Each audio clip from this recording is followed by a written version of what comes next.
So welcome back.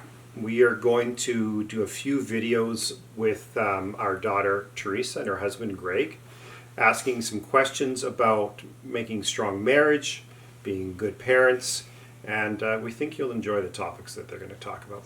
Okay, so one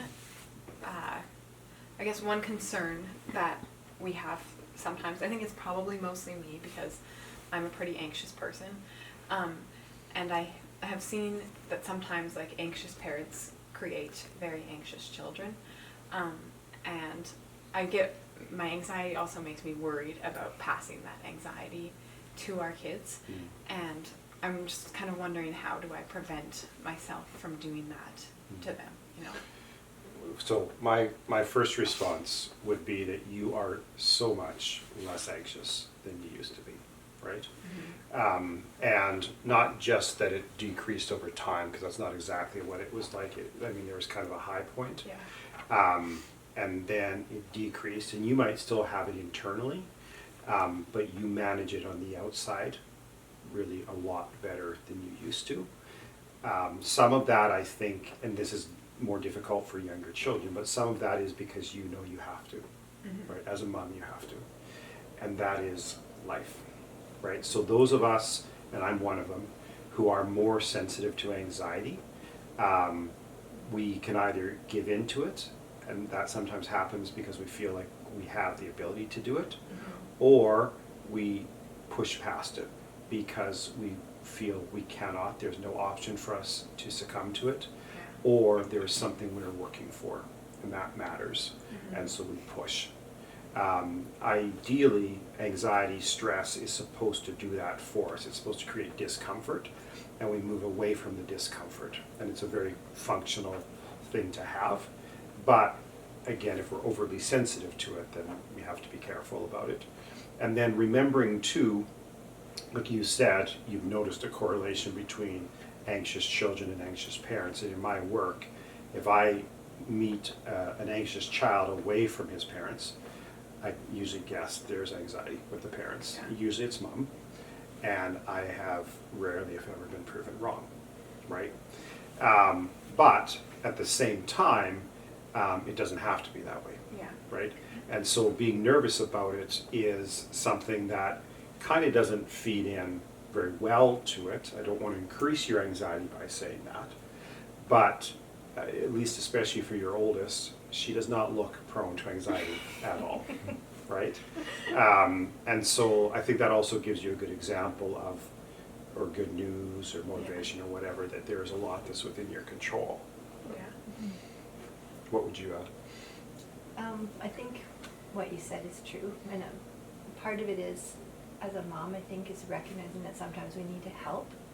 Maybe not, like, I don't mean professional help, but help. Because I remember once when I was trying to do a lot of things, we had company over and the baby was crying and I had to get her to sleep, and someone took the baby, your aunt took the baby, and then the baby just was calm.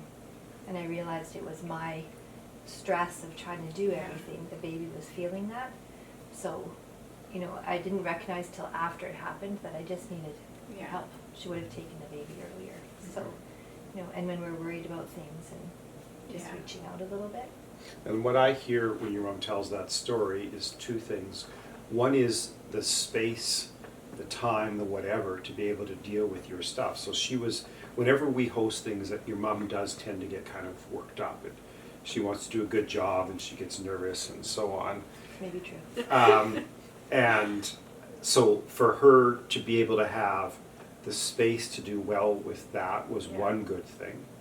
But the other good thing was that like the baby, your sister in this case, was able to pick up on some of those vibes, but there was something that could be done about that, right? So in that case, your mom was focused on something else, but there was something that made it better. That was, I believe, within your mom's capability, even if that wasn't the way that we worked through it at that time, but it's certainly a possibility there. And so I think, again, speaking a little bit more personally about this, one of the things that I find for me is my children have been great motivators, right? So my personal weaknesses the things that I find most difficult are still going to be difficult, but they are more addressable when I think of how could this benefit my child, how will this hurt my daughter if I don't do whatever, right?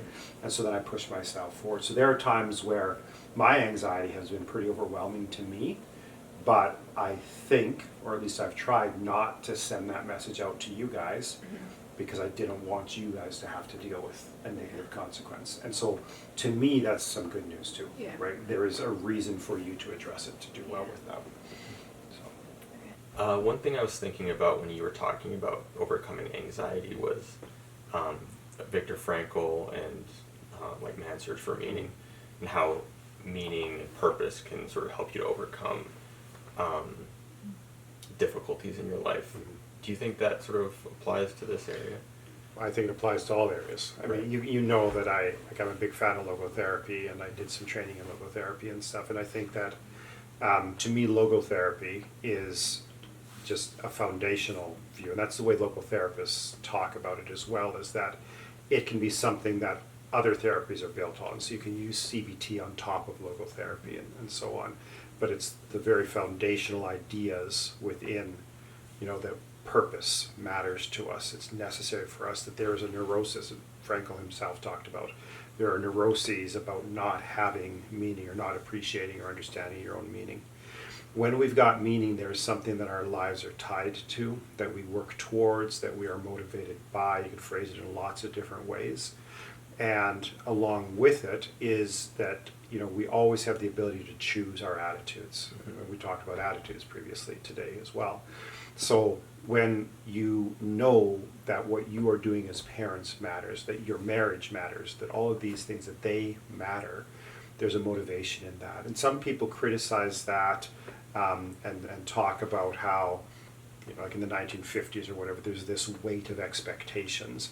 To a certain degree, yeah, that's correct. Like, we shouldn't be living our lives exactly in the expectations of others. But when those expectations come from a good place, they hold up this vision, this ideal that we work towards, and that we freely choose. That we say, yeah, that is a vision of goodness, and I want that. I want to be the kind of dad, the kind of mom that starts my children's lives off the best possible strengths, with them understanding themselves, so that they can then live very fulfilling lives, contribute to society, make the world better, all of those kinds of things. To me, what we're looking at when we do this, and this is about Vivian's Academy, which is why we're also shooting this video, and about counseling, is we are looking at helping people to discover strength. That's mostly my view on it, is we're looking at the goodness that is on offer, and we're not, part of accessing that goodness is to be able to deal with what's holding us back, what handicaps us. But the primary focus is, what is the goodness? What are we pursuing? And we're working towards that. And I think that's very logotherapeutic. And yeah, there is that real connection there. All of this stuff, I've talked about it as marriage, I've talked about it as family, but it's also for individuals. Your development as an individual, if you were a single man, would still matter a great deal. It matters for you, that matters. But it also matters because you are not in any way disconnected from others. Everything about you connects in some way, even if we don't see it really clearly, to other people, to society, to your friends, to your country, all of that stuff. And so it's a matter of, I think, just kind of engaging with that, understanding that, trying to just do better, holding ourselves to high standards that are reasonable standards, and once we achieve those, reaching for more standards after that, I think, is what makes sense as well. So.